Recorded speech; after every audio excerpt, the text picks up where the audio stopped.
मतलब कि नीतीश कुमार की वजह से ही लड़कियां बहुत आगे आई हुई है। वो मतलब ठेठ में बोले ताकि जो संजना शर्मा सीएम ने सही कहा है। हाँ बिल्कुल सही कहा है।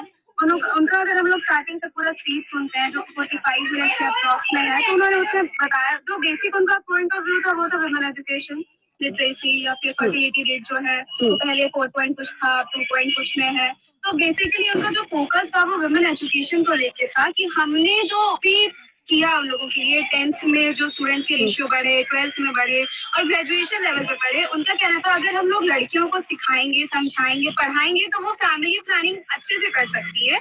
उनको पता है कि उनको कब बच्चा चाहिए, कब नहीं चाहिए। पर उन्होंने जो वो बोला वो तरीका थोड़ा सा अटपटा था, लेकिन अगर हम लोग पूरा स्पीच सुनते तो उतना वल्गर नहीं लगता। और हम लोग जानते हैं हमारी जो जनता है वो बेसिकली ज्यादातर गांव में रहती है और वो लोग नेचुरली यही सब लैंग्वेज यूज करते हैं। इंग्लिश उनको आती नहीं है, तो अगर वो लैविशली इंग्लिश लैंग्वेज में बोलेंगे तो उन लोगों को समझना है। और ना ही इतनी करेक्ट हिंदी आती है जो कि उन लोगों को पता चले कि हाँ भाई इन्होंने बोला क्या है। और अगर हम लोग देखते हैं बहुत पुराने जमाने में जो हमारा इंडियन कल्चर, हमारा एजुकेशन सिस्टम जो अभी चल रहा था वो तो ब्रिटिश के अकॉर्डिंग चल रहा था। उनके सोसाइटी में वुमेन्स की कोई वैल्यू नहीं थी। अगर हम लोग उनका हिस्ट्री निकाल के देखते हैं, वुमेन की जो कंडीशन ब्रिटिश कल्चर में थी और हमारी जो कंडीशन थी इंडियन कल्चर में, वो बहुत ही टोटली डिफरेंट दिखती है। वुमेन को कोई वैल्यू नहीं था, कोई राइट नहीं था। वो तो जो हुआ बाद में हमारा जो कल्चर था, और हम अपनी कल्चर की बात करते हैं वहाँ पे विमेन फीमेल्स और मेल्स का इक्वल पोजीशन हुआ करता था, जैसे कि वो घर का या चाहे बाहर का। तो सबका जो कॉन्ट्रीब्यूशन था फैमिली को रन करने में वो इक्वल था। और उन लोगों की कल्चर में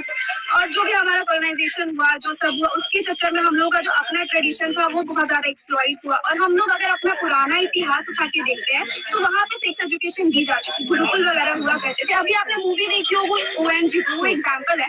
उन्होंने उसमें इस टॉपिक का नहीं पर दूसरे टॉपिक का बात किया, पर उसमें क्लियर एजुकेशन मतलब क्लियर बताया गया कि हमारा ट्रेडिशन क्या था। वहाँ पे पहले के ट्रेडिशन में फ्रीली आप सेक्स या सेक्स एजुकेशन के बात कर सकते थे, लेकिन ये सब होने के बाद वुमेन सोसाइटी की मेंटालिटी चेंज होने के बाद इन लोगों ने इस सब चीज को बहुत वो कर दिया। लेकिन संजना, अभी हम जिस परिवेश में रहते हैं, जो माहौल है बिहार की अगर हम बात करें तो खुल के लोग बात नहीं करते। और ऐसे में हम लोग भी सदन में इस तरीके से बात रखना क्या परिवार के साथ डिस्कस किया जा सकता है? देखिए ये ऐसा टॉपिक है जिसको हम लोगों को फैमिली के साथ डिस्कस करना चाहिए। फ्रेंड सर्कल में लोग डिस्कस करते हैं, लेकिन जो उन्होंने कहा वो उनकी लैंग्वेज जो भी उन्होंने कहा जो लोगों को वल्गर लगा वो थोड़ा उनका बोलने का जो था, पर वो ठीक है। हम लोग को लगता है कि वो ठीक है। पॉइंट ऑफ व्यू उनका जो था, बेसिकली हम लोग पॉइंट ऑफ व्यू को सोच रहे हैं, वो बहुत अच्छा था उनका, जी इम्पोर्टेंट है लाइफ के लिए, वो टोटली। संजना, हम आपसे और भी दिव्या, आप कैसे देखती है सीएम के इस भाषा को, क्योंकि आप भी उसी ग्रुप में हैं जो सीएम के समर्थन में है?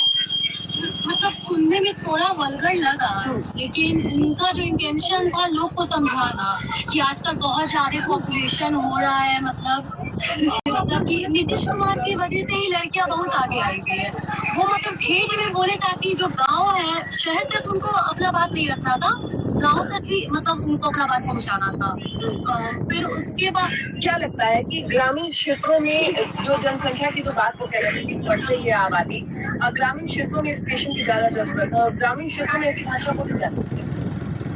मतलब कि उनका जो इंटेंशन था कि लोगों को पहुंचाना कि पॉपुलेशन बहुत ज्यादा हो रहा है, मतलब कि पॉपुलेशन जितना कम हो सके तो लोग मतलब वो ठेठ में बोले। वही अगर इंग्लिश में बोलते तो लोग को लगता है कि नहीं वो मतलब कि लिटरेट है। अगर वो ठेठ में बोले तो उनके पास दिमाग नहीं है, ये नहीं है, लोग मतलब कुछ भी मतलब इश्यू बना देंगे। लोग तो बोल रहे हैं कि सीएम स्वस्थ ही नहीं है।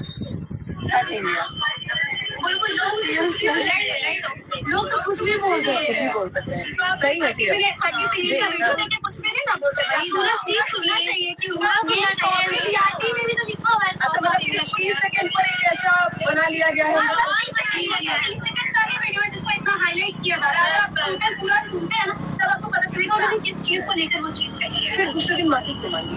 तो उनको कहीं ना कहीं लगा हो कि हाँ बोला तो उन्होंने वो टॉपिक सही था, उनका इंटेंशन सही था, उनको लैंग्वेज थोड़ी गलत हो गई थी। बोलते बोलते जो फ्लो में इंसान बोल जाता है, उनको लगा कि अगर मेरा लैंग्वेज गलत हो गया है और लोग को लग रहा है कि मेरा गलत है तो माफी मांग लेता हूँ।